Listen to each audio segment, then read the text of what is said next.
क्या हाल चाल है जी? हेलो एवरीवन, हेलो हेलो, क्या हाल चाल, क्या हाल चाल, क्या हाल चाल? क्या मैं आपको सुनाई दे रहा हूं? क्या मैं आपको दिखाई दे रहा हूं? Am I audible to you? Am I visible to you? क्या ये चांद सा रोशन चेहरा और प्यारी सी आवाज तुमको सुनाई और दिखाई दे रही है बेटा? एक सेकेंड है, मतलब मैं जरा अपने फोन में भी चेक कर लेता हूँ। Am I audible to you? Am I visible to you? Black screen.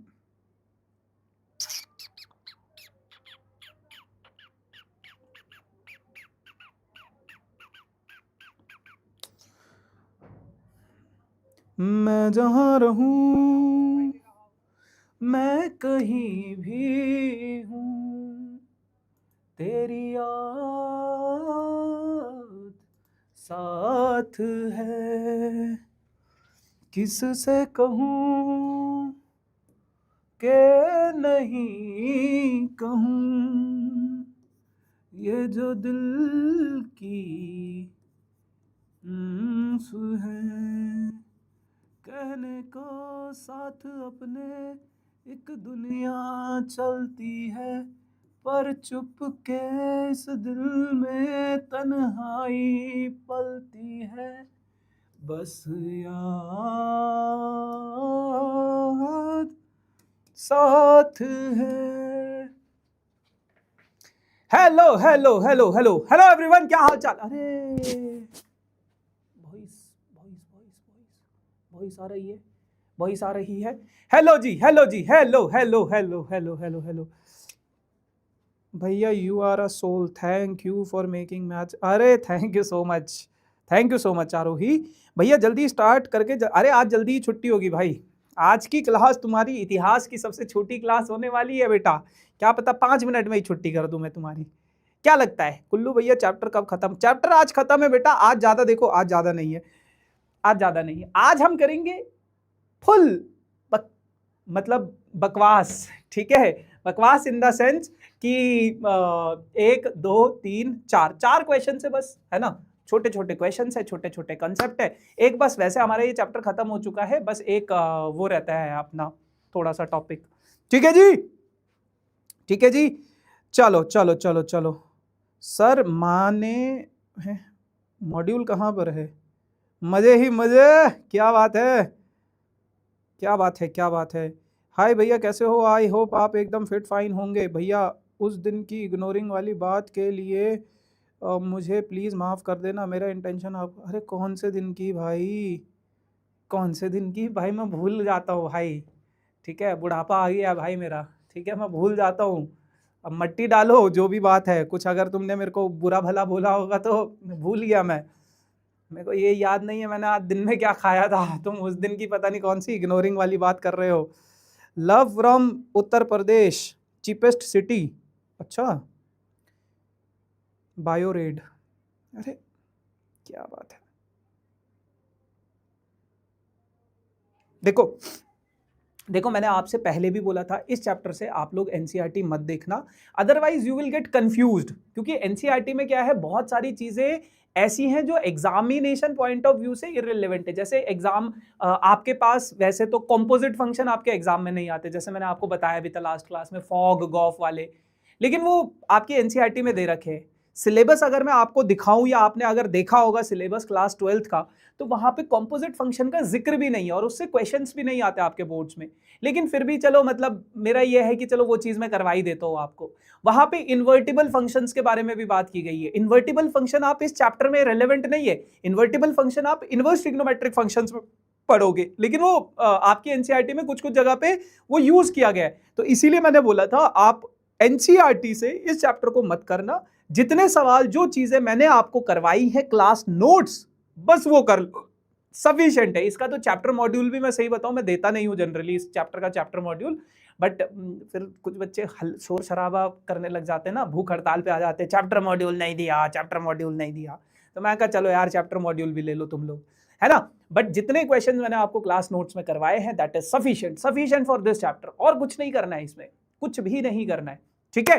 बाकी ये आज आखिरी चैप्टर है, आखिरी लेक्चर है। इसके बाद कल हम लोग इनवर्स ट्रिग्नोमेट्रिक फंक्शंस स्टार्ट करेंगे। आप इस चैप्टर को सिर्फ पूरी की पूरी क्लास 12th में सिर्फ यही इकलौता चैप्टर है जिसमें मैं बच्चों को बोलता हूँ इसको एनसीईआरटी से मत करना, जितना मैं करवा रहा हूं बस उतना कर लो, दैट इज सफिशिएंट। ठीक है, ठीक है। चलो चलो चलो चलो चलो।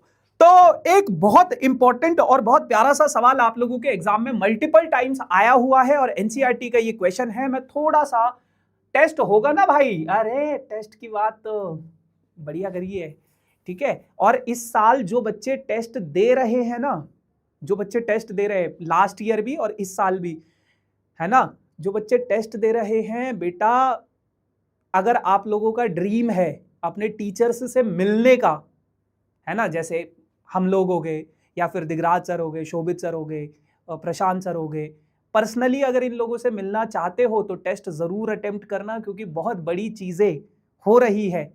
एक तो हो भी चुकी है, और जो बच्चे टेस्ट देते हैं अच्छे मार्क्स स्कोर करते हैं, जो टॉपर्स होते हैं, है ना, तो वो, है ना, अगर चाहते हो आप लोग मिलना पर्सनली, एक दो दिन स्पेंड करना हम लोगों के साथ, तो है ना, बस अभी मैं हिंट दे रहा हूं, कुछ टाइम में मैं आपको इसके ऊपर पूरी की पूरी डिटेलिंग भी दूंगा।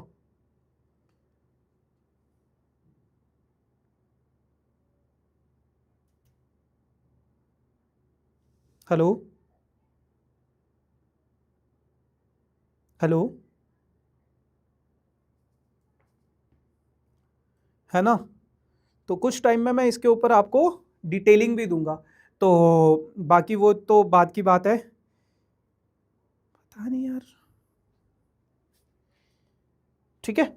चलो, तो इसलिए मेक श्योर जब भी टेस्ट होगा टेस्ट अटेम्प्ट जरूर करना, अच्छे मार्क्स से स्कोर करना, एंड मजा आएगा। ठीक है, अभी से बता के चल रहा हूँ। हाँ, टेस्ट से याद आया, अब ये चैप्टर खत्म हो चुका है, तो जैसे ही ये चैप्टर खत्म होगा, इस हफ्ते तो शायद आपका टेस्ट नहीं होगा। मैं एक बारी कल भुवन से बात कर लूंगा कि क्या पॉसिबल है टेस्ट लेना इस संडे या नहीं। नहीं तो अगले संडे से आपके टेस्ट शायद स्टार्ट हो जाएंगे, है ना। हम जैसे ही कोई चैप्टर खत्म करेंगे उसके बाद हम तुरंत उस नेक्स्ट संडे उसका टेस्ट ले लिया करेंगे। देखो ये सवाल क्या कहता है, ये सवाल कहता है इफ n कोई फंक्शन है, नेचुरल नंबर से नेचुरल नंबर की तरफ जा रहा है, और फंक्शन जो है वो ये है, ठीक है। फंक्शन ये है n+1/2 if n is odd, n अगर आपका ऑड है, और n/2 if n is even, ठीक है।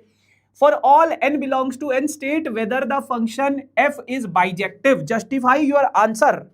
अब सबसे पहले सवाल को समझो, सबसे पहले सवाल को समझो। सवाल क्या कहता है, सवाल कहता है कि भैया आपका कोई फंक्शन है, वो नेचुरल नंबर से नेचुरल नंबर की तरफ जा रहा है, यानी कि इसकी डोमेन भी नेचुरल नंबर है। नेचुरल नंबर यानी कि 1 2 3 4 5 6 7 8 ऐसे, और कोड डोमेन भी क्या है इसकी, 1 2 3 4 5 6 7 8 ये है। अब वो क्या कहता है, वो कहता है कि भैया अगर मैं n की जगह पे कोई ऑड नंबर रखता हूं तो मेरा फंक्शन क्या है, मेरा फंक्शन है n+1/2, और n की जगह पे अगर मैं कोई इवन नंबर रखता हूं तो ये मेरा फंक्शन क्या है, n/2। अब अगर मैं n की जगह पे ऑड यानी कि अगर मैं n की जगह पे 1 रखूं तो मेरा फंक्शन क्या हो जाएगा, अगर मैं n की जगह पे 1 रखता हूं, इनपुट अगर मैं 1 देता हूं तो मेरा आउटपुट क्या होगा, 1+1/2 यानी कि 2/2, यानी कि क्या आ जाएगा, मेरा 1 आ जाएगा। तो 1 की जो इमेज बनेगी वो क्या बनेगी, 1। n की जगह पे अगर मैं 2 रखता हूं तो मेरा अब ये इवन है, इवन के केस में क्या हो जाएगा, n/2 यानी कि 2/2 क्या हो गया, 1। तो 2 की जगह पे जैसे मैं n की जगह पे 2 रखता हूं तो ये क्या हो जाएगा, 1 हो जाएगा। फिर उसके बाद अगर मैं n की जगह पे 3 रख दूं, तो फंक्शन क्या हो जाएगा, 3+1 डिवाइडेड बाई 2 यानी कि 4/2 की वैल्यू क्या हो जाएगी, 2। तो n की जगह पे जैसे ही मैं 3 रखूंगा तो आंसर क्या आ रहा है, 2। इसकी इमेज क्या बन रही है, 2। n की जगह पे अगर मैं 4 रखूं, अब क्या आ गया, इवन के केस में क्या है आपका, n/2 यानी कि 4/2 का मतलब क्या हो जाएगा, 2। तो जैसे ही मैंने n की जगह पे 4 रखा तो इसकी इमेज क्या बनी, 2। अब आप खुद दिमाग लगाओ, क्या ये 1 1 है, नहीं है, ये तो मैनी 1 है, ये तो क्या है, मैनी 1 है, ये तो क्या है, मैनी 1 है, ठीक है। अब 5 रखूंगा तो इमेज बनेगी 3, 6 रखूंगा तो भी इमेज बनेगी 3, 7 रखूंगा इमेज बनेगी 4, 8 रखूंगा तो इमेज बनेगी 4, ऐसे ही ये इसकी, फिर ये इसकी, ऐसे ही सारे के सारे एलिमेंट्स, को डोमेन में जितने भी एलिमेंट्स हैं उन सबकी कोई ना कोई प्री इमेज बनेगी ही बनेगी। तो तो इसका मतलब ये फंक्शन बेटा ऑन टू तो है पर 1 1 नहीं है। मैंने प्रैक्टिकली इस सवाल को समझ लिया है। अब वो बस मेरे से ये पूछ रहा है state whether the function is bijective और नॉट, क्या ये फंक्शन बाइजेक्टिव है या नहीं है। तो बाइजेक्टिव तो बिल्कुल भी नहीं है। बाइजेक्टिव क्या होता है? बाइजेक्टिव वो होता है जो सर्जेक्टिव भी हो प्लस इंजेक्टिव भी हो, मतलब जो 1 1 भी हो और ऑन टू भी हो। तो बेटा ये 1 1 तो है नहीं, तो इसका मतलब बाइजेक्टिव भी नहीं होगा। ये है इस क्वेश्चन का प्रैक्टिकल नॉलेज, प्रैक्टिकल। लेकिन अब बेटा हमारा बोर्ड्स का पेपर है, उसको लिखना कैसा है वो मैं आपको बता देता हूं। देखो एग्जाम में आप कैसे लिखोगे इस सवाल को, अगर वो प्रूफ करने को दे दे, ये प्रूफ करने को दे दे कि 1 मार्कर भी दे देता भाई, ये कभी कभार सीयूईटी जैसे एग्जाम में 1 मार्कर भी पूछ लेता है ये, ठीक है। अब अगर मेरे को इसको प्रूफ करना है, प्रूफ कैसे करूंगा, तो आप बोलोगे अगेन कि लेट कोई एलिमेंट है मेरे पास x1 इज इक्वल्स टू 1 है ना, and x2 is equals to 2। x1 1 है और x2 क्या है, 2 है। और अगर मैं fx1 निकालूंगा, fx1 यानी कि n की जगह पे n1 और n2 ले लेते हैं। यहां पे x नहीं है तो n1 मेरे पास 1 हो गया एंड n2 मेरे पास क्या हो गया, 2 हो गया। अब अगर मैं f n1 की वैल्यू निकालूं, ये क्या है, ऑड के केस में मेरा फंक्शन क्या है, 1 + 1 अपॉन में 2। तो आप बोलोगे 2/2 यानी कि इमेज क्या बन गई इसकी, 1 बन गई। और अगर मैं f n2 निकालूं तो ये क्या इमेज बन जाएगी, 2/2 यानी कि इवन 2/2 क्या है, 1। तो इसका मतलब क्या है कि बेटा 1 की एंड 2 की एक ही इमेज बन रही है, 1। तो आप लिखोगे hence n1 and n2 have same image,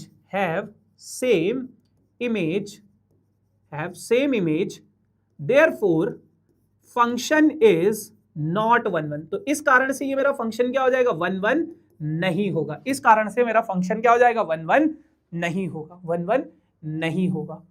ठीक है जी। अच्छा, अब अगर मैं बात करूं ऑन टू की, तो ऑन टू के केस में क्या करेंगे, ऑन टू के केस में आप बोलोगे लेट कोई एलिमेंट है y जो कि बिलोंग कर रहा है बेटा आपका कोडोमेन से, जो कि बिलोंग कर रहा है आपका कहां से, कोडोमेन। और कोडोमेन क्या है बेटा, नेचुरल नंबर है। अब बेटा y जो है दो तरीके से होगा, मतलब अगर मैं n को, अगर n मेरा क्या है, ऑड है, अगर मान लो n मेरा क्या है, ऑड है, अगर n क्या है मेरा, ऑड है, तो अगर मेरा n ऑड है तो उस केस में n+1 फंक्शन क्या हो जाएगा, n+1 है, तो ये किसके बराबर हो जाएगा, y के बराबर हो जाएगा। अब अगर मैं यहां से n की वैल्यू निकालूं तो ये क्या हो जाएगा, 2y - 1। तो बेटा अब अगर मैं यहां से अगर मैं देखूं n क्या है, ऑड है, n क्या है, क्या कंसिडर कर रहा हूं मैं, n को ऑड, और ये भी क्या है, 2y + 1। अब अगर मैं, अब ध्यान से सुनना, मैंने आपको बताया था आपको अपने फंक्शन में x की जगह पे वापस से यही वैल्यू डालनी है, n की जगह पे आपको 2y - 1 डालना है, तो अगर मैं n की जगह पे 2y - 1 फिर ये +1 अपॉन में 2, ये इससे कटा तो ये आ जाएगा 2y अपॉन में 2 इज इक्वल्स टू y। तो मैंने आपको बताया था अगर ये आपका fx y के बराबर आ जाता है, fn अगर y के बराबर आ जाएगा, therefore function is onto. तो इस केस में आपका फंक्शन क्या हो जाएगा, ऑन टू, जब n ऑड होगा। अब n का इवन वाला केस भी ले लेते हैं कि भैया मेरा n को अगर मैं इवन कंसिडर करता हूं, इवन, तो मेरा फंक्शन क्या है मेरा n/2। तो n/2 किसके बराबर हो जाएगा, y के बराबर। तो इस सिचुएशन में बेटा n की वैल्यू क्या हो जाएगी, 2y। अब अगर मैं वो वैल्यू यहां पे अपने फंक्शन में, अब क्या है, इवन के केस में मेरा फंक्शन क्या है, ये। तो अब अगर मैं fn रखूं तो n/2 यानी कि 2y अपॉन में 2, तो ये किसके बराबर आ गया, y के बराबर। तो अगर मेरा फंक्शन y के बराबर आ जाता है, hence function is onto. बेटा मैंने दो तरीकों से आपको ऑन टू प्रूफ करना सिखाया था। पहला तरीका तो मैंने ये बताया था, या तो कोडोमेन को रेंज के बराबर प्रूफ कर दो, ठीक है, या तो ऐसे कर दो, या तो फिर मैंने आपको बताया था कि एक एलिमेंट लेना y जो कि कोडोमेन से बिलोंग करेगा, फिर fx जो होगा वो y के बराबर होगा, फिर यहां से x की कोई वैल्यू आएगी, वो वैल्यू आप अपने इस फंक्शन में सब्स्टिट्यूट करना।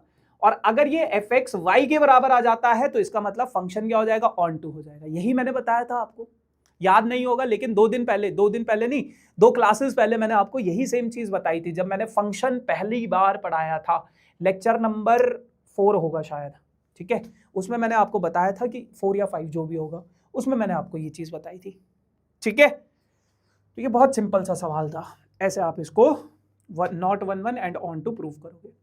अब दूसरा सवाल एक और फंक्शन से रिलेटेड, इसके बाद अपन कॉम्पोजिट फंक्शन पे चलेंगे, ठीक है।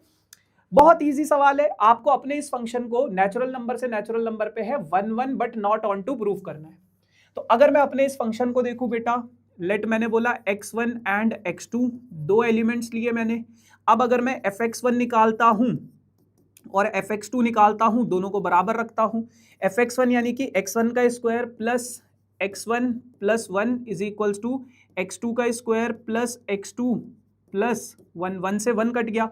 अब ये हो गया अपने पास, x1 का स्क्वायर एज इट इज, ये x2 का स्क्वायर इधर आएगा तो x2 का square plus x1 as it is minus x2 इधर आएगा इज इक्वल्स टू 0। अब अगर मैं ध्यान से देखूं यहाँ पे फॉर्मूला अगर मैं लगाऊं तो ये हो जाएगा बेटा x1 minus x2 into into into x1 plus x2, और यहाँ पे क्या हो जाएगा plus x1 minus x2 is equals to 0। तो यहां से अगर मैं देखूं x1 माइनस x2 दोनों से अगर मैं x1 माइनस x2 कॉमन ले लूं तो बाबू यहां पे बचेगा बेटा x1 प्लस x2 और यहां पे क्या बचेगा बेटा 1 बचेगा इज इक्वल्स टू 0। अब देखो उसने क्या बोला, x1 एंड x2 दोनों के दोनों क्या है आपके नेचुरल नंबर्स है ना। तो इसका मतलब क्या है, ये वाली वैल्यू तो कभी 0 नहीं हो सकती। क्यों? क्योंकि नेचुरल नंबर यानी कि ये भी पॉजिटिव है, ये भी पॉजिटिव है, ये भी पॉजिटिव है और ये भी 1 पॉजिटिव है, तो कभी 3 पॉजिटिव नंबर का सम 0 नहीं हो सकता। तो इसका मतलब यही 0 के बराबर होगा। और अगर x1 और x1 माइनस x2 अगर 0 के बराबर है तो इसका मतलब क्या है, x1 किसके बराबर आ गया, x2 के बराबर आ गया, बस सिंपल। तो मैंने x1 और x2 को क्या कर दिया, इक्वल प्रूफ कर दिया। और अगर x1 और x2 इक्वल है तो इसका मतलब function is what, function is 1 1। तो फंक्शन क्या हो गया आपका 1 1 हो गया। अरे एसी बंद हो गया रे, तड़प तड़प के मर जाऊंगा भाई मैं।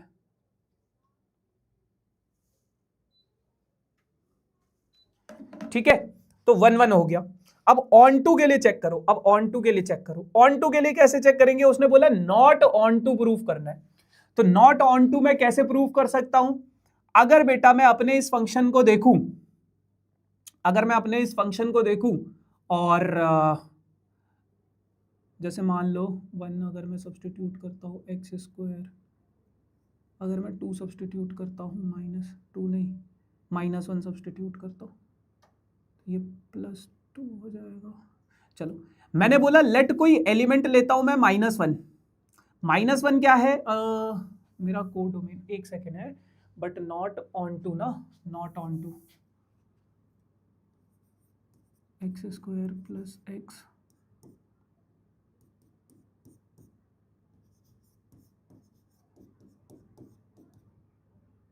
हाँ चलो आ जाओ।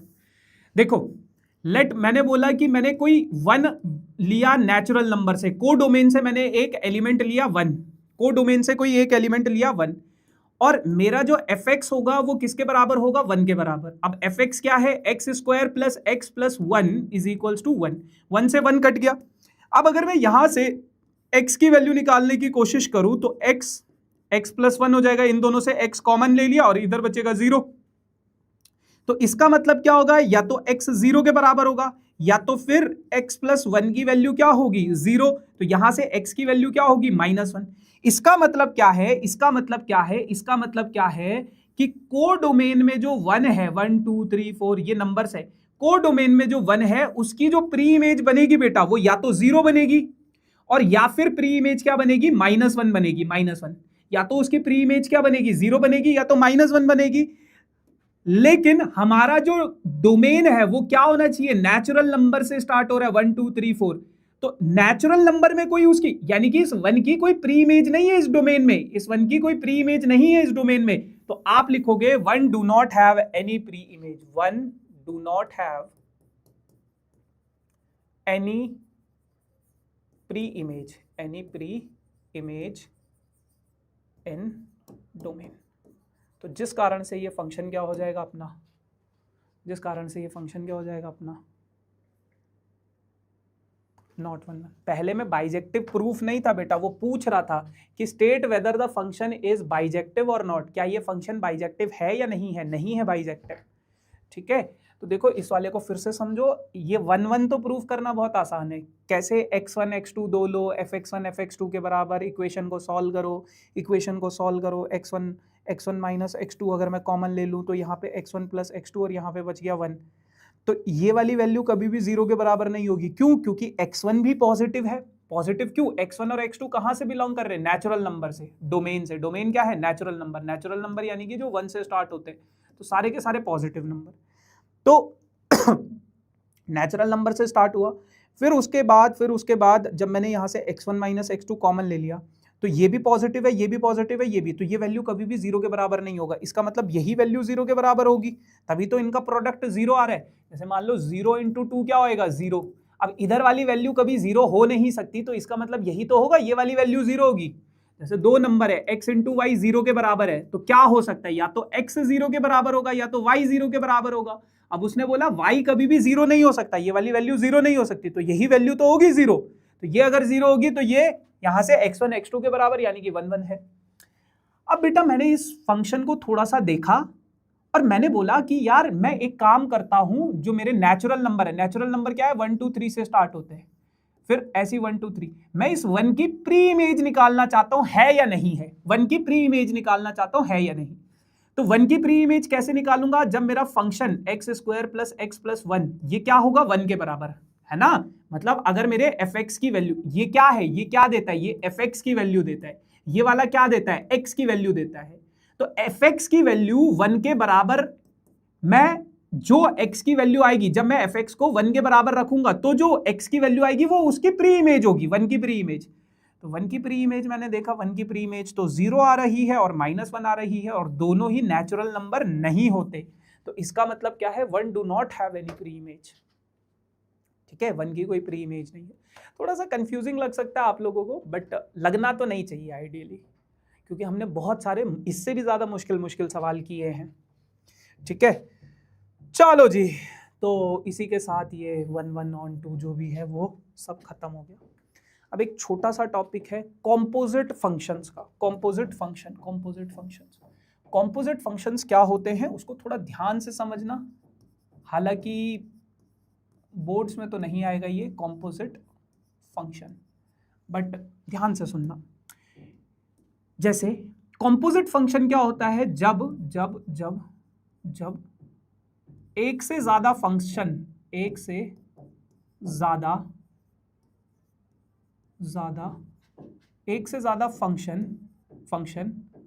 मिक्स हो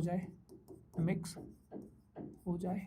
ठीक है, ये इसकी बेसिक सी डेफिनेशन है। ये इसकी क्या है? बेसिक सी डेफिनेशन है। जब एक से ज्यादा फंक्शन क्या हो जाए? मिक्स हो जाए, तो उसे कॉम्पोजिट फंक्शन बोला जाता है। अब जैसे मान लो मेरे पास कोई फंक्शन है fx, जैसे मान लो ये एक सेट है a, ठीक है, ये दूसरा फंक्शन है b, ये एक फंक्शन है a, ये एक फंक्शन है b। अब मान लो मैंने a से x की कोई वैल्यू निकाली और मेरा फंक्शन है f, तो b में जो वैल्यू मिलेगी मुझे वो क्या मिलेगी? fx मिलेगी। b में जो वैल्यू मिलेगी वो क्या मिलेगी? fx मिलेगी। अब दूसरा फंक्शन डिफाइन है बेटा b से c में दूसरा फंक्शन डिफाइन है g। तो c की जो वैल्यूज मिलेंगी मुझे बेटा, मुझे वो क्या मिलेंगी? g के अंदर fx आ जाएगा, तो डायरेक्ट a से मैं c को अगर देखूं, बीच में b को ना देखूं, देखो मेरा फंक्शन डिफाइन है a से लेके b तक, मेरा एक फंक्शन डिफाइन है a से लेके b तक, और दूसरा फंक्शन डिफाइन है बेटा मेरा b से लेके c तक। तो मैं डायरेक्ट a से c पे जंप कर सकता हूं। कैसे? g ऑफ f निकाल के, इसको बोला जाता है गॉफ। गॉफ का मतलब क्या होता है? जब g के अंदर में f वाला फंक्शन डाल देता हूं। ये ऐसे समझ नहीं आएगा, लेकिन एक एग्जांपल देके अगर मैं आपको समझाने की कोशिश करूं, इसका मतलब क्या है? इसका मतलब ये है कि जैसे ये सवाल है, कहां है? ये सवाल है कहता है कि एक फंक्शन है एफ रियल नंबर से रियल नंबर, दूसरा फंक्शन है जी रियल नंबर से रियल नंबर, एफ एक्स आपको दिया गया है कॉस एक्स। क्या कहता है, एफ एक्स जो है एक फंक्शन है वो क्या है, वो कॉस एक्स है, कॉस एक्स है, ठीक है। और दूसरा फंक्शन है बेटा जी एक्स दूसरा फंक्शन है और वो क्या है 3x² के बराबर है। एफ एक्स एक फंक्शन है बेटा कॉस एक्स के बराबर और जी एक्स एक फंक्शन है बेटा कॉस 3x² के बराबर। अब मुझे क्या निकालना है, एफ ऑफ जी निकालना है और जी ऑफ एफ निकालना है। अब इसका मतलब क्या है, एफ एक्स को पहले आप बारीकी से समझो, एफ एक्स का मतलब क्या है। कह रहा है एफ जो फंक्शन है बेटा वो रियल नंबर से रियल नंबर पे डिफाइन है। यानी कि अगर मैं एक्स इनपुट दूंगा, ये कहां से आया, ये आया यहां से, डोमेन से, डोमेन क्या है रियल नंबर, तो मेरा जो आंसर आएगा वो क्या आएगा, एफ एक्स आ गया, ये आ गया। और ये पूरा का पूरा एफ एक्स क्या है, ये पूरा का पूरा एफ एक्स क्या है, ये आउटपुट है। और आउटपुट कहां का होगा, कोडोमेन से बिलोंग करेगा। आउटपुट कहां से बिलोंग करेगा, कोडोमेन से। ये मतलब होता है इसका। अब उसने बोला क्या है, हालांकि अगर आपको इतना डिटेलिंग नहीं समझना है या समझ नहीं आ रहा है, उसने बोला जी ऑफ एफ निकालो। जी ऑफ एफ का मतलब क्या होगा, जब जी के अंदर मैं एफ एक्स को घुसा दूं, जी के अंदर जो वेरिएबल है, एक्स घुसा दूं उसकी जगह पे। अब मेरा जी फंक्शन क्या था 3x², तो x की जगह पे मैं क्या घुसा दूं, एफ एक्स घुसा दूं। x की जगह पे क्या रख दूं, जी ऑफ एफ का मतलब क्या है, x की जगह पे एफ एक्स रख दो। अब मेरा एफ एक्स क्या है बेटा, एफ एक्स है बेटा मेरा कॉस एक्स। तो ये क्या हो जाएगा 3cos² x, ये है बेटा गॉफ। अब ऐसे फंक्शन हम बचपन से पढ़ते आ रहे हैं, मतलब 11th क्लास में आपने देखा होगा ना, ऐसा देखा होगा 2cos² x, ये कॉम्पोजिट फंक्शन है। आपने देखा होगा मॉड ऑफ cos x, ये कॉम्पोजिट फंक्शन है कि एक फंक्शन है बेटा मेरा एफ एक्स ये है और दूसरा फंक्शन है जी एक्स जो कि है cos x। और मैंने बोला क्या, जी ऑफ गॉफ निकालो, गॉफ निकालो। गॉफ का मतलब क्या है, कि जी के अंदर एफ एक्स को डाल दो, जी के अंदर जो x है उसके अंदर एफ एक्स को डाल दो। तो ये क्या हो जाएगा, ये हो जाएगा बेटा आपके पास cos, और g फंक्शन क्या है cos, और x की जगह पे क्या रख दूं, एफ एक्स रख दूं। और एफ एक्स क्या है मॉड x है, तो cos मॉड x। ये क्या है आपके पास, एक कॉम्पोजिट फंक्शन है, जब दो फंक्शन आपस में मिक्स हो जाते हैं, ठीक है। तो ये होता है आपका गॉफ और फॉग। अब उसने बोला फॉग भी निकालो। फॉग का मतलब क्या है, फॉग का मतलब है कि f के अंदर g फंक्शन डालो। अब f क्या था आपका, f था cos, यानी कि x की जगह पे gx डाल दो, और gx क्या है x², तो ये हो जाएगा। तो ये क्या है, composite function g of f। और आपको क्लियरली दिख रहा है f ऑफ g और g ऑफ f बराबर नहीं है, तो आप बोलोगे गॉफ डज नॉट इक्वल्स टू फॉग, ये कॉम्पोजिट फंक्शन है बेटा, ये कॉम्पोजिट फंक्शन है, ठीक है, ये कॉम्पोजिट फंक्शन है। एक और सवाल करवा रहा हूं, उसके बाद I will public the chat. कोई दिक्कत होगी, डाउट होगा तो विल डिस्कस, और वो आपकी क्लास का सेकंड लास्ट क्वेश्चन है, ठीक है।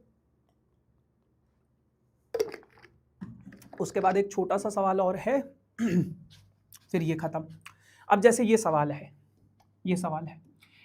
क्या कहता है कि कोई फंक्शन है वो इस सेट से इस सेट की तरफ डिफाइन है। इस सेट को मैं थोड़ी देर के लिए a मान लेता हूं, इस सेट को मैं थोड़ी देर के लिए b मान लेता हूं। तो फंक्शन क्या है, f क्या है, a सेट से b सेट की तरफ डिफाइन है।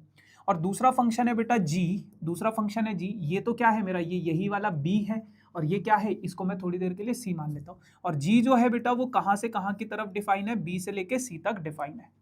f क्या है, a से b की तरफ डिफाइन है, और g क्या है, b से c की तरफ डिफाइन है, ठीक है। अब उसने आगे आपको कुछ इंफॉर्मेशन दी है, सेट ए के अंदर ये एलिमेंट आते हैं, सेट बी के अंदर ये एलिमेंट आते हैं। उसने बोला जब मैं f ऑफ 2 देखूं, यानी कि जब मैं 2 इस फंक्शन में 2 सब्स्टिट्यूट करता हूं सेट ए से, 2 कहां से आएगा, सेट ए से, तो मेरा आंसर क्या आ रहा है बेटा, 3 आ रहा है, और ये 3 कहां से होगा, सेट बी से। फिर उसने बोला जब मैं x की जगह पे 3 रखता हूं, 3 कहां से आएगा, सेट ए से, जब 2 रखा तो 3, ठीक है, तो 3 रख रहा हूं तो आंसर क्या आ रहा है 4, और जब मैं f ऑफ 4 निकालूंगा तो मेरा आंसर क्या आएगा 5 के बराबर, और f ऑफ 5 जो है वो भी किसके बराबर आ रहा है 5 के बराबर। यानी कि अगर आप इसकी विजुअल रिप्रेजेंटेशन देखो, ये मेरा सेट A है जिसके अंदर एलिमेंट है 1 2 3 4 5, 2 3 4 5। दूसरा सेट है B जिसके अंदर है 3 4 5 और 9। तो जैसे ही मैंने 2 डाला तो आंसर निकला मेरा 3, जैसे ही मैंने 3 डाला तो आंसर निकला 4, जैसे ही मैंने 4 डाला तो आंसर निकला 5, जैसे ही 5 डाला तो आंसर निकला क्या 5। तो ये मेरा हो गया एक फंक्शन, ये क्या है f फंक्शन, ये क्या है f फंक्शन। अब देखो g फंक्शन क्या कहता है, g फंक्शन कहता है जैसे ही मैं सेट b से, g फंक्शन क्या है, जैसे ही मैं सेट b से 3 डालूंगा तो मेरा आंसर क्या आएगा 7 के बराबर, जैसे ही मैं सेट b से 4 डालूंगा तो भी आंसर क्या आएगा 7, जैसे ही मैं सेट b से 5 डालूंगा तो आंसर क्या आएगा 11, और जैसे ही मैं सेट b से 9 डालूंगा तो आंसर क्या आएगा 11। यानी कि सेट B से, अब मैं सेट C भी बना लेता हूं पहले, सेट C के अंदर कौन कौन से एलिमेंट है 7 11 और 15। अब ध्यान से देखना, जैसे ही मैंने सेट B से 3 डाला तो आंसर क्या आया 7, जैसे ही 4 डाला तो आंसर क्या आया 7, आंसर क्या आया 7, जैसे ही 5 डाला तो आंसर क्या आया 11, जैसे ही 9 डाला तो आंसर क्या आया 11। तो ये है, ये फंक्शन है, ये फंक्शन है। अब वो हमसे क्या पूछ रहा है, आपको कह रहा है कि गॉफ निकालो। अब गॉफ आप कैसे निकालोगे, ध्यान से सुनो, ध्यान से सुनो। गॉफ का मतलब क्या होता है, गॉफ का मतलब होता है कि जी के अंदर fx डालो, जी फंक्शन के अंदर fx डालो। अब अगर मैं गॉफ का मतलब क्या है, सेट ए से सेट सी की तरफ, यही तो गॉफ है ना, यही तो गॉफ है, सेट ए से डायरेक्ट सेट सी। तो अब सेट ए के जो एलिमेंट है 2, तो गॉफ ऑफ 2 अगर मैं निकालूंगा तो इसका मतलब क्या है, इसका मतलब क्या है, इसका मतलब क्या है कि इस मतलब आप ध्यान से समझो एक चीज को, गॉफ ऑफ 2 का मतलब क्या है, गॉफ ऑफ 2 का मतलब क्या है कि जी के अंदर, मतलब मुझे सेट ए से, मतलब आप ऐसे समझो, गॉफ ऑफ 2 अगर मैं निकालना चाहता हूं, सेट ए का अगर मैं 2 डालूंगा तो मुझे क्या मिल रहा है, पहले 3 मिल रहा है, लेकिन मुझे डायरेक्ट सेट सी का एलिमेंट चाहिए, 3 डालने पे क्या मिल रहा है 7। तो जैसे ही मैं सेट ए का 2 इनपुट दूंगा तो सेट सी से आउटपुट क्या मिल रहा है 7 मिल रहा है। जैसे ही मैं गॉफ ऑफ 3 निकालूंगा, यानी कि जैसे ही मैं सेट ए से 3 इनपुट दूंगा तो आउटपुट पहले 4 आया, 4 से फिर सेट सी में क्या मिला 7 मिला। जैसे ही मैं 4 डालूंगा, सेट ए से 4 डालूंगा, 4 से 5 पे गया, 5 से 11 पे गया, 11 मिल गया। फिर जैसे ही मैं 5 डालूंगा, सेट ए से 5 डालूंगा, फिर 5 मिला, फिर सेट सी से क्या मिला मुझे 11 मिला। तो ये है आपके गॉफ ऑफ 2 क्या है 7, गॉफ ऑफ 3 क्या है 7, गॉफ ऑफ 4 क्या है 11, गॉफ ऑफ 5 क्या है। f5 is equals to 9, f5 बेटा 9 नहीं दे रखा है, f5 5 दे रखा है। कुछ गड़बड़ हो गया क्या, कुछ गड़बड़ हो गया क्या, मैं एक बारी एनसीईआरटी पे चेक कर लेता हूँ। अब देखो ये सवाल आपकी एनसीईआरटी का है, लेकिन ये सिलेबस में है नहीं, पर एनसीईआरटी ने दे रखा है, ठीक है, इसीलिए मैं मतलब आपको बोल रहा था एनसीईआरटी अगर आप ना ही देखो इस चैप्टर से तो ज़्यादा वो रहेगा। नहीं ठीक है भाई, सब ठीक है, ठीक है। तो आंसर आ रहा है आपका 11 11 7 7, ठीक है, ये है क्लियर। तो ये छोटा सा है कॉम्पोजिट फंक्शन और ज़्यादा कुछ खास है नहीं इसमें। अब आप लोग पहले मुझे बताओ, क्या आपको ये बातें समझ में आई, क्या आपको ये बातें समझ में आई, यस और नो, एक बारी मुझे फटाफट से बता दो।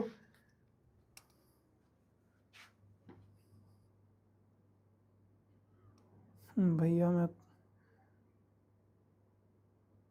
हेलो चुम्मा सर जी न्यू, अरे भाई इस संडे कोई टेस्ट नहीं है, इस संडे कोई टेस्ट नहीं है।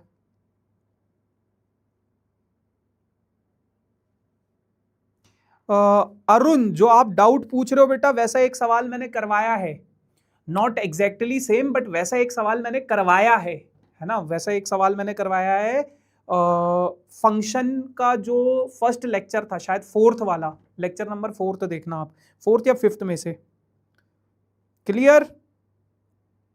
In previous question gx is 3x square. अच्छा, gx क्या है? 3x स्क्वायर है पिछले सवाल में।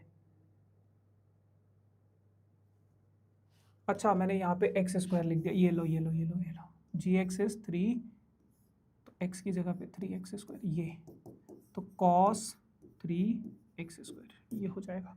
ठीक है, ठीक है बेटा, ठीक है, ठीक है। क्लियर? क्लियर सर, 1 का फॉग नहीं आया। 1 का कहाँ से फॉग आएगा भाई? 1 का कहाँ से फॉग आएगा? 1 है ही नहीं ना, 1 तो है ही नहीं ना, सेट ए में 1 है, 1 का फॉग कैसे आएगा फिर? फॉग ऑफ 1 कैसे आएगा? ठीक है भैया, डाउट है, एक्सप्लेन करना नहीं आ रहा, क्या खतरनाक डाउट है भैया। हम अगर सिर्फ बोर्ड्स की प्रिपरेशन कर रहे हैं तो नहीं नहीं नहीं, हाँ छोड़ सकते हो। फॉग गॉफ वाला अगर आपको कंफ्यूजिंग लग रहा है तो ये टॉपिक आप छोड़ सकते हो, क्योंकि this topic is not important for your school examination. मैंने ये इसलिए करवा दिया है क्योंकि आपकी एनसीईआरटी में है। एनसीईआरटी वैसे तो ये नहीं आएगा, पिछले साल भी नहीं आया, उससे पहले भी नहीं आया, उससे पहले भी नहीं आया, बट 1% अगर सीबीएसई दे दे और बोल दे कि भैया एनसीईआरटी में था, तो इसलिए मैंने ये करवा दिया for safer side, for safer side. ठीक है, बट नहीं है ये। ठीक है, ठीक है। एक सवाल बस और मैं करवा रहा हूं, उसके बाद आपकी छुट्टी कर दूंगा। आज का जो भी ये है वो सब समराइज करके एक सवाल है आपकी एनसीईआरटी में, एग्जाम्पल नंबर 26 है। ये अच्छा सवाल है और ऐसा कोई सवाल हमने किया भी नहीं। कह रहे कि कोई फंक्शन है बेटा आपके पास f 0 से π/2, 0 से π/2 से लेके 0 से π/2 से लेके कोई भी रियल नंबर तक। ठीक है, और फंक्शन क्या है आपका? फंक्शन है आपका sin x। कोई ट्रिग्नोमेट्री वाला नहीं किया हमने, है ना, और कल से तो वैसे भी ट्रिग्नोमेट्री ही स्टार्ट करने वाले हैं। दूसरा फंक्शन है बेटा आपके पास, दूसरा फंक्शन है आपके पास जी फंक्शन क्या कहता है? जी का भी यही सेम है, 0 से π/2, 0 से π/2 कोई रियल नंबर तक। और जी फंक्शन क्या कहता है? जी ऑफ एक्स क्या कहता है? ये है साइन एक्स, ठीक, सॉरी कॉस एक्स। अब वो आपसे बोल रहा है show that f and g are 1 कहता है एफ फंक्शन और जी फंक्शन दोनों के दोनों 1 है। ये फंक्शन जो है कहता है 1 प्रूफ करो, इसको 1 प्रूफ करो। अब 1 क्या होता है? कोई भी फंक्शन 1 क्या होता है? 1 होता है कि एक एलिमेंट की एक इमेज हो। उसने बोला है ये आपका डोमेन है और ये आपका कोडोमेन है, कोडोमेन है। तो ध्यान से देखना, साइन का ग्राफ देखना, 0 पे 0 होता है, ऐसे जाता है, फिर ऐसे जाता है, ऐसे जाता है। मुझे इन सबसे मतलब नहीं है। उसने बोला है 0 से लेके π/2 तक, 0 से लेके π/2 तक, 0 से लेके π/2 तक, ये π/2 है। 0 से लेके π/2 तक जो साइन का ग्राफ है उसको ध्यान से देखो। 0 से लेके π/2 तक जो साइन का ग्राफ है वो ऐसा है, ऐसा है। सिर्फ इसको देखो, सिर्फ इसको देखो, सिर्फ इसको देखो। देख लिया? अब अगर आप नोटिस करोगे तो यहां पे एक एलिमेंट की सिर्फ और सिर्फ एक ही इमेज बन रही है। एक एलिमेंट की सिर्फ और सिर्फ एक ही इमेज बन रही है। तो आप बोलोगे क्या? आप ये बोलोगे 0 से π/2 के बीच में, 0 से π/2 के बीच में लेट x1 एंड x2 दो एलिमेंट्स हैं जो कि बिलोंग कर रहा है 0 से π/2 के बीच में, 0 से π/2 के बीच में। x1 एंड x2 दो एलिमेंट्स हैं जो यहां से बिलोंग कर रहे हैं, सच दैट fx1 जो होगा वो बराबर होगा किसके? fx2 के। fx1 क्या हो जाएगा? sin x1 जो है वो बराबर हो जाएगा sin x2 के। और sin x1 और sin x2 कब बराबर होंगे? जब ये दोनों एंगल आपस में बराबर होंगे, x1 और x2 आपस में बराबर होंगे। तो इस कारण से ये फंक्शन क्या है? 1 है। इस कारण से ये फंक्शन क्या है 1 1 है। ऐसे ही बेटा ये वाला फंक्शन भी 1 1 हो जाएगा। कैसे? आप बोलोगे एक बार इसका ग्राफ देखो, ग्राफ क्या है, यहां से शुरू होता है, ऐसा सा कुछ जाता है, तो 0 से π/2 के बीच में, 0 से ये π/2 है, 0 से π/2 के बीच में ये π/2 है, 0 से π/2 के बीच में देखो एक एलिमेंट की एक इमेज, एक एलिमेंट की एक इमेज, एक एलिमेंट की एक इमेज, एक एलिमेंट की एक इमेज, एक एलिमेंट की एक इमेज, एक एलिमेंट की एक इमेज। तो 0 से π/2 के बीच में अगर आप देखोगे हर एक एलिमेंट की एक इमेज है, तो आप बोलोगे क्या x1 एंड x2 जो है वो कहां से बिलोंग कर रहा है? कोडोमेन। कोडोमेन क्या है बेटा? 0 से π/2। और सच दैट fx1 जो है वो किसके बराबर होगा? सॉरी, gx1 जो होगा वो किसके बराबर होगा? gx2 के। और इसका मतलब क्या है? cos x1 जो होगा वो किसके बराबर होगा? cos x2 के। तो यहां से मुझे एक बात पता चलेगी कि x1 और x2 आपस में बराबर होंगे। तो इस कारण से ये फंक्शन दोनों के दोनों मेरे क्या हो जाएंगे? 1 1 हो जाएंगे। अब मैं आपसे जानना चाहता हूं क्या ये फंक्शन, इसकी कोडोमेन क्या है? Real number. इसकी कोडोमेन क्या है? Real number. क्या ये फंक्शन ऑन टू होंगे या नहीं होंगे? क्या ये फंक्शन ऑन टू होंगे या नहीं होंगे? चलो बताओ जरा भैया, आपको मेरा प्यार। क्या ये फंक्शन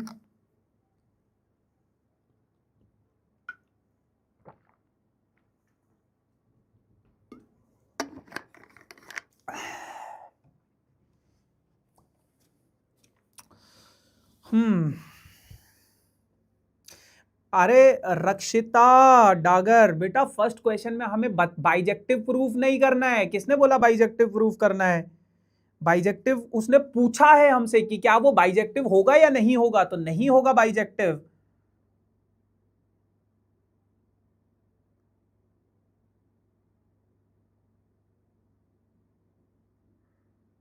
नहीं, यस नहीं। अब देखो एक चीज को समझो, दोनों का देखना बेटा। डोमेन तो क्या है इसकी? 0, फिर 0 से लेके π/2 तक। को डोमेन क्या है बेटा इसकी? Real number. रियल नंबर में क्या है? -2, -3, 0, 1, 2, 3। अब आप एक चीज को देखो, फंक्शन क्या है? फंक्शन है sin x। आप x की वैल्यू कुछ भी डालो, sin x जो होता है वो बेटा -1 से लेके 1 के बीच में रहता है। यही हमने 11th क्लास में पढ़ा था। sin x की वैल्यू -1 से 1 के बीच में रहेगी, यानी कि आप कुछ भी डालो, ये वैल्यूज जो रहेंगी वो -1 से 1 के बीच में रहेंगी, -1 से 1 के बीच में। यानी कि 2 की कोई भी प्री इमेज नहीं होगी, 3 की कोई भी प्री इमेज नहीं होगी, -3 की कोई प्री इमेज नहीं होगी, -2 की कोई प्री इमेज नहीं होगी। सेम cos x की जो वैल्यू होती है वो भी -1 से 1 के बीच में होती है। तो इसका मतलब क्या है? दोनों के दोनों फंक्शन नॉट ऑन टू हो जाएंगे, ऑन टू नहीं होंगे। क्यों? क्योंकि 2 की कोई प्री इमेज नहीं है, 3 की कोई प्री इमेज नहीं है, 4 की कोई प्री इमेज नहीं है, -3 की नहीं है, -2 की नहीं है, इनकी कोई प्री इमेज नहीं है। तो जिस कारण से ये फंक्शन क्या हो जाएगा? नॉट ऑन टू हो जाएगा। ठीक है,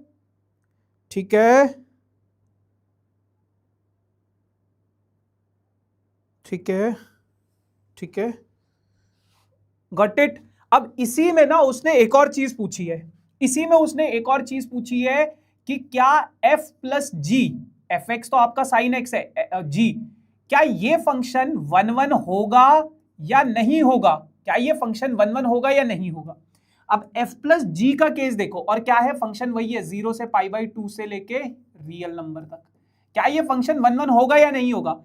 f क्या है बेटा आपका? Sine x. g क्या है बेटा आपका? cos x। g क्या है आपका? cos x। तो क्या sin x plus cos x की वैल्यू अगर मैं लूं, तो ध्यान से सुनना जो मैं बोल रहा हूं। मैंने बोला कि यार मैं डोमेन से x1 और x2 दो वैल्यू ले लेता हूं, x1 0 और x2 ले लेता हूं π/2। अब अगर मैं fx1 निकालूं, यानी कि sin 0 प्लस cos 0, तो sin 0 क्या होता है? 0, cos 0 क्या होता है? 1, तो आंसर आ गया 1। और अगर मैं fx2 निकालूं, ठीक है, तो यानी कि sin π/2 plus cos π/2, sine pi by 2 क्या हो जाएगा 1 और कॉस पाई बाई 2 क्या हो जाएगा 0, तो आंसर आ गया 1। यानी कि ये वाला जो मेरा फंक्शन है एफ एक्स प्लस जी एक्स वाला, ये वाला जो मेरा फंक्शन है, इस फंक्शन में 0 की भी इमेज 1 है और पाई बाई 2 की इमेज भी क्या है 1 है। तो क्या ये फंक्शन 1 1 होगा या नहीं होगा, बस आप लोग मुझे कमेंट सेक्शन में बताओ। क्या ये फंक्शन 1 1 होगा या नहीं होगा, अब आप लोग मुझे कमेंट सेक्शन में बताओ। क्या ये फंक्शन 1 1 होगा या नहीं होगा, अब आप लोग मुझे कमेंट सेक्शन में बताओ।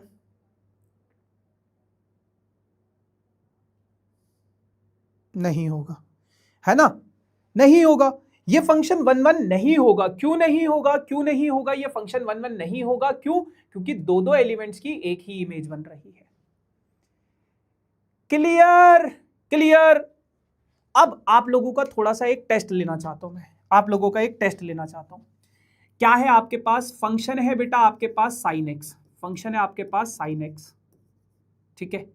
और आपका ये जो फंक्शन है बेटा, ये डिफाइन है, ये डिफाइन है 0 से पाई टू रियल नंबर, या फिर रियल नंबर से, या 0 से पाई, या रियल नंबर से रियल नंबर, ये है। अब आप लोग मुझे ये बताओ, आप लोग मुझे ये बताओ, क्या आपका ये फंक्शन, क्या आपका ये फंक्शन 1 1 होगा या नहीं होगा, 1 1 होगा या नहीं होगा? थोड़ा सा दिमाग लगाओ, क्या ये फंक्शन 1 1 हो? अरे छुट्टी कर रहा हूं यार, कर रहा हूं भाई। आपका ये फंक्शन 1 1 होगा या नहीं होगा? क्या ये फंक्शन 1 1 होगा या नहीं होगा? थोड़ा दिमाग लगाना भाई, ऐसी अंधेरे में तीर नहीं चलाना है। क्या ये फंक्शन 1 1 होगा या नहीं होगा? भैया सीयूईटी की क्लास कब होगी? हाँ आएगी, आएगी बेटा। अरे अभी तो यार आपके पास है समय। भैया जी यहाँ लवेरिया चलता है, इसीलिए तो मैं चैट बंद करके रखता हूँ। अरे श्लोक जोशी, क्या दिक्कत है बताओ जरा। नो नो नो, होगा होगा। सर रिलेशन का टॉपिक समझ नहीं आया, कैसे कवर कर सकते? भाव्या 2x की स्पीड में देखो चीजों को, ठीक है। देखो मैंने क्या बोला, मैंने क्या बोला, क्या ये फंक्शन 1 1 होगा या नहीं होगा? उसके लिए आप बेटा साइन का ना ग्राफ समझो, ग्राफ समझो। ऐसे स्टार्ट होता है, ऐसे जाता है, फिर ऐसे जाता है। अब ध्यान से देखना, ये क्या है बेटा, ये है 0 और ये है पाई, ये है 0 और ये है पाई। 0 से पाई के बीच में, 0 से पाई के बीच में, 0 से पाई के बीच में आपका साइन का जो ग्राफ है वो ऐसा है, ऐसा है। ध्यान से देखना, यहां की वैल्यू ये है, यहां की वैल्यू ये है, यहां की वैल्यू ये है, यहां की वैल्यू ये है, यहां की वैल्यू ये है, यहां की वैल्यू ये है। मैक्सिमम वो जाता है 1 तक। फिर यहाँ की वैल्यू ये वापस से मिलेगी मुझे, यहाँ की वैल्यू ये वापस से मिलेगी मुझे, यहाँ की वैल्यू ये वापस से मिलेगी, यहाँ की वैल्यू ये वापस से मिलेगी, यहाँ की। यानी कि इस वाले पॉइंट की और इस वाले पॉइंट की सेम इमेज है, इस वाले पॉइंट की और इस वाले पॉइंट की सेम इमेज है। ये तो मैंने प्रैक्टिकली समझा। अब मैं आपको इसको मैथमेटिकली समझाने की कोशिश करता हूँ। आप मान लो x1 को 0 मान लो और x2 को आप मान लो पाई, और अगर मैं f ऑफ x1 निकालूं, यानी कि साइन 0 क्या हो जाएगा, 0 हो जाएगा। f ऑफ x2 निकालूं तो क्या हो जाएगा, साइन पाई की वैल्यू क्या है, क्योंकि रियल नंबर, अच्छा 0 से पाई नहीं, कोई भी रियल नंबर से रियल नंबर। फिर आगे भी अगर आप देखोगे, आगे भी अगर आप देखोगे तो देखो ये वैल्यू फिर दोबारा से रिपीट हो रही है, ये वैल्यू फिर दोबारा से रिपीट हो रही है। तो कोई भी दो एलिमेंट अगर मैं उठाऊंगा तो यहाँ पे साइन पाई की वैल्यू भी क्या है, 0, यानी कि 0 की भी वही इमेज है और पाई की भी वही इमेज है। तो इस कारण से ये फंक्शन 1 1 नहीं होगा, ठीक है। और इसी के साथ आपका रिलेशन एंड फंक्शन चैप्टर होता है समाप्त। एंड इस चैप्टर को पूरी की पूरी क्लास 12th में मोस्ट बोरिंग चैप्टर बोला जाता है, मोस्ट बोरिंग चैप्टर, ठीक है, मोस्ट बोरिंग चैप्टर बोला जाता है। Most boring chapter is this chapter relation and function, ठीक है। इसको लगभग 8 क्लासेस हम लेकर गए, है ना, और आई होप आप लोगों को समझ में आया होगा। मैं आपसे फिर दोबारा से बोल रहा हूँ, देखो अगर आप एनसीईआरटी खोलोगे या फिर आप और कोई किताब R D Sharma, R S Agarwal खोलोगे, तो हो सकता है आपको थोड़ा सा सेल्फ डाउट हो इस चैप्टर को लेके, क्योंकि वहां पे बहुत सारी चीजें दे रखी है। उतना नहीं करना है इस चैप्टर में, हम सिर्फ इस चैप्टर से एग्जाम ओरिएंटेड चीजें ही पढ़ेंगे। इसके आगे जितने भी चैप्टर है उसमें मैं तुम्हें दुनिया जहां का ज्ञान दूंगा। अभी जब हम कल इनवर्स ट्रिग्नोमेट्रिक फंक्शन पढ़ेंगे उसमें मैं तुम्हें वो चीज भी बताऊंगा जो एनसीईआरटी में नहीं है। क्यों? क्योंकि वो तुम्हारे कॉम्पिटिटिव एग्जाम के लिए इंपॉर्टेंट है। 12th के बाद जब तुम एनडीए का एग्जाम लिखोगे, सीयूईटी का एग्जाम दोगे, जेई मेंस लिखोगे, तो वहां पे वो चीज इंपॉर्टेंट है। इसका अगर कुछ एक बस कॉम्पोजिट फंक्शन कभी कभार वो किसी कॉम्पिटिटिव एग्जाम में दे देता है, थोड़ा बहुत एक आधा सवाल एक मार्क्स का अगर आ गया तो इसलिए बस वो मैंने करवा दिया था आपको। ठीक है, बाकी ये थोड़ा सा बोरिंग बोलते हैं, आई होप मैंने इसको उतना बोरिंग नहीं बनाया होगा। ठीक है, नहीं सर बोरिंग नहीं है, वेरी बोरिंग है ना, बट ठीक है। तो अब इसके आगे जितने भी चैप्टर्स आएंगे आपके वो बहुत इंटरेस्टिंग चैप्टर्स है, बहुत इंटरेस्टिंग चैप्टर है, मजा आएगा आपको उन सभी चैप्टर्स को करने में। इनवर्स ट्रिग्नोमेट्रिक फंक्शन की कल वाली क्लास आप बिल्कुल भी स्किप मत करना, क्योंकि अगर आप किसी भी चैप्टर की पहली क्लास मिस कर दोगे तो आपको उस चैप्टर से नफरत हो जाएगा। ठीक है,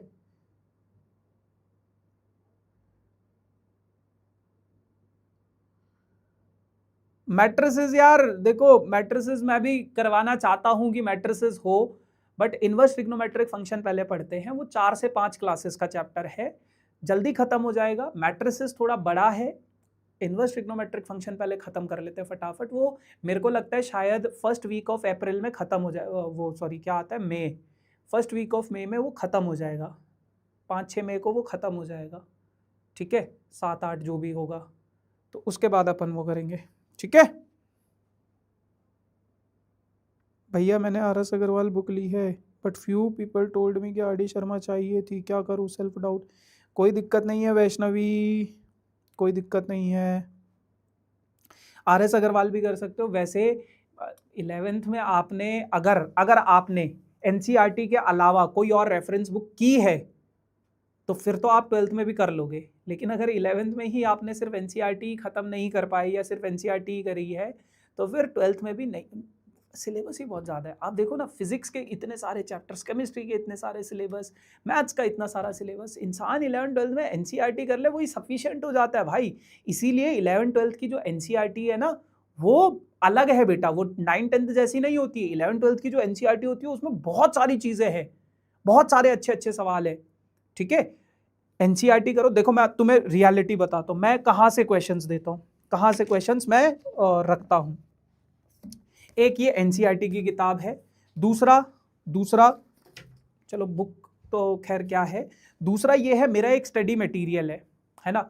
उस स्टडी मटेरियल में क्या है, उसमें मैं बोर्ड्स में जो क्वेश्चंस आते हैं अलग अलग सैंपल पेपर से, जैसे मान लो आपका आर डी शर्मा हो गया, आर एस अग्रवाल हो गया, उनके जो इंपॉर्टेंट क्वेश्चंस होते हैं, या फिर आपके जो सैंपल पेपर होते हैं जैसे ओसवाल हो गया, एडुकार्ट हो गया, अरिहंत हो गया, इन सैंपल पेपर के जो क्वेश्चंस होते हैं जो मल्टीपल टाइम्स आपके स्कूल एग्जाम्स में आते हैं, उनको मैं करवाता हूँ, उनको मैं लेकर आता हूँ सेशंस में, और फिर उनसे हम सवाल करते हैं।